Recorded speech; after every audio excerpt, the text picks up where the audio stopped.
With the Western Conference Finals tied at a game apiece, the series heads back to Oracle. Byron, all right, we talked about it before the break. Time to answer. Who is under more pressure to win Game 3? For me, I think it's the Golden State Warriors. I think they have to come out and take these two at home, put that pressure back on Houston to go back to Houston to win Game 5. I picked Golden State to win this series in 6. So I don't think they want to mess around with this Houston Rocket team. I thought Game 2 they kind of played around and then Houston got rolling. So I think they'll get back to series. You think 7 turnovers in the first quarter isn't good? No, that's not good at all. Is that what you want? No. And Steve would say the same thing. No, that means you're gonna get about 25 or something. So yeah, when they come out like that, you can tell when the Warriors aren't focused. Yeah. Right. And they weren't focused in Game 2. They had an objective to come to Houston and win a game, and they took Game 1 and they relaxed Game 2, and Houston put it on them. So I think they have to get that focus back, come back Game 3, and play like we know they're capable of playing, and they got to do that for Game 3 and 4, and then now you have the Houston Rockets back on their heels going back home. I don't know when the last time the Warriors have lost back-to-back games, but this is not the time to do it. Yeah. The pressure's on the Warriors. It's time to get a win. You're back home. You're comfortable. Let's see what happens. I got Curry going big in this one. Ooh, that's interesting. I mean, look, it is unusual to feel this way, only in that usually a team gets a split on the road.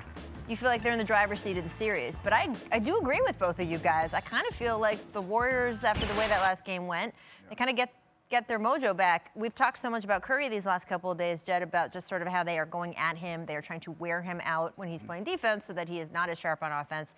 He has not been as sharp on offense. As a player, when you are used to scoring, when you're used to getting your way on the court, and you have a game like that, what is the mental side of sort of getting yourself back into Game 3? I know for me personally, I'm pissed off. I got to get something back. So I probably was in the gym all night shooting, slept in the game shorts. You did that? Really? The opposing You did that? team shorts. The opposing team shorts. What? I'm telling you. And then if I had a bad game, I definitely was coming out ultra aggressive. I'm telling you, I'm taking the first 3 or 4 shots to get myself going so I can get in there. I'm sorry, I have to. You would sleep in the shorts of the opposing team. Of the opposing team. Shout out to all the equipment managers that have blessed me with every single pair of shorts. The only ones that irritate me are the Stocktons. Oh my. Oh, them real short tight ones? Real short ones. See, you had to spend that. Yeah, I did. Yes. I did. JT doing his homework. Yes, I did. See, producer Danny is saying, Mayor, we might want to move on from this before it gets whatever.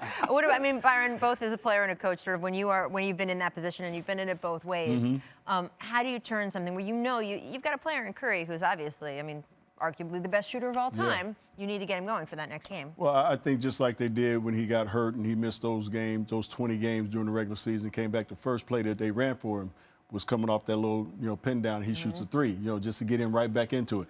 But I think for Steph, I think, number one, getting in the gym and just doing his routine, his ball handling, his shooting, but also watching a ton of tape on how they're defending him. Right. And then find out how you could take advantage of it. Because we know this man is going to come out at home a lot different than he was on the road. And I know that knowing him the way I do and his the way he looks at this game, he's going to be like JT.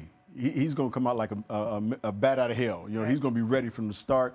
He's probably going to take 2 or 3 more shots early in the clock than he normally would take, trying to get other guys involved, because he knows KD can get his own and Clay can get his own. He's got to get going early, and I think it starts on the offensive end, because we do know that the Houston they're going to go after him on that defensive end, and he's got to be ready for it. Yeah, look, first of all, I don't want to know what Steph Curry is sleeping in, so we can just skip that. But we will go to the Rockets side, because you're absolutely right. And look, that lineup they had, right? Chris Paul, James Harden, Eric Gordon, Trevor Ariza, PJ Tucker. Game 2, Tucker really liked it. He said he's really confident. Check out what he told Sam Amick of USA Today. Quote, "We feel that we are the best at that when we go small. We feel like nobody can do what we do. You want to go small? All right, fine. We'll go small too. And like I said, our small lineup is the best in the league."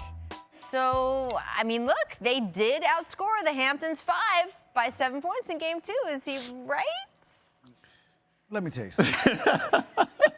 Can you put up the graphic of Clint Capella, James Harden, and Chris Paul? Those guys won the majority of the games for him this season, and they had the most success. The best small ball lineup in basketball flat out, is the Hampton Five. Even though I hate saying that name, but it's the Hampton Five. Lean into it. Lean into the Hamptons Five. Come on. It's the Golden State Warriors small ball unit is the best. I'm going to get you there by the end of the finals. It's been the best for the last 3 or 4 seasons. So, PJ, slow your roll. Y'all had a good game. Y'all made some adjustments. Right. You made shots.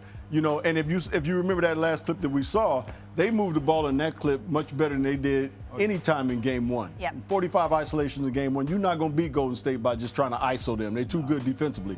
So they had a really good game plan in the second game. Small ball was pretty effective, no doubt about it. But again, like I said, I thought Golden State wasn't focused and ready for Game 2. Let's see what small ball does against the Golden State Warriors in Game 3 Sunday. If we're going for nicknames, the Houston has the Tuck Wagon lineup. What? Oh, the Hamptons Five. Oh, lineup. Lord. No? Man, see, in that name in itself. Danny, you ain't in my ear, but can we move on? Can we please move on? We're just going to put a bow on this, and that game will be over this weekend.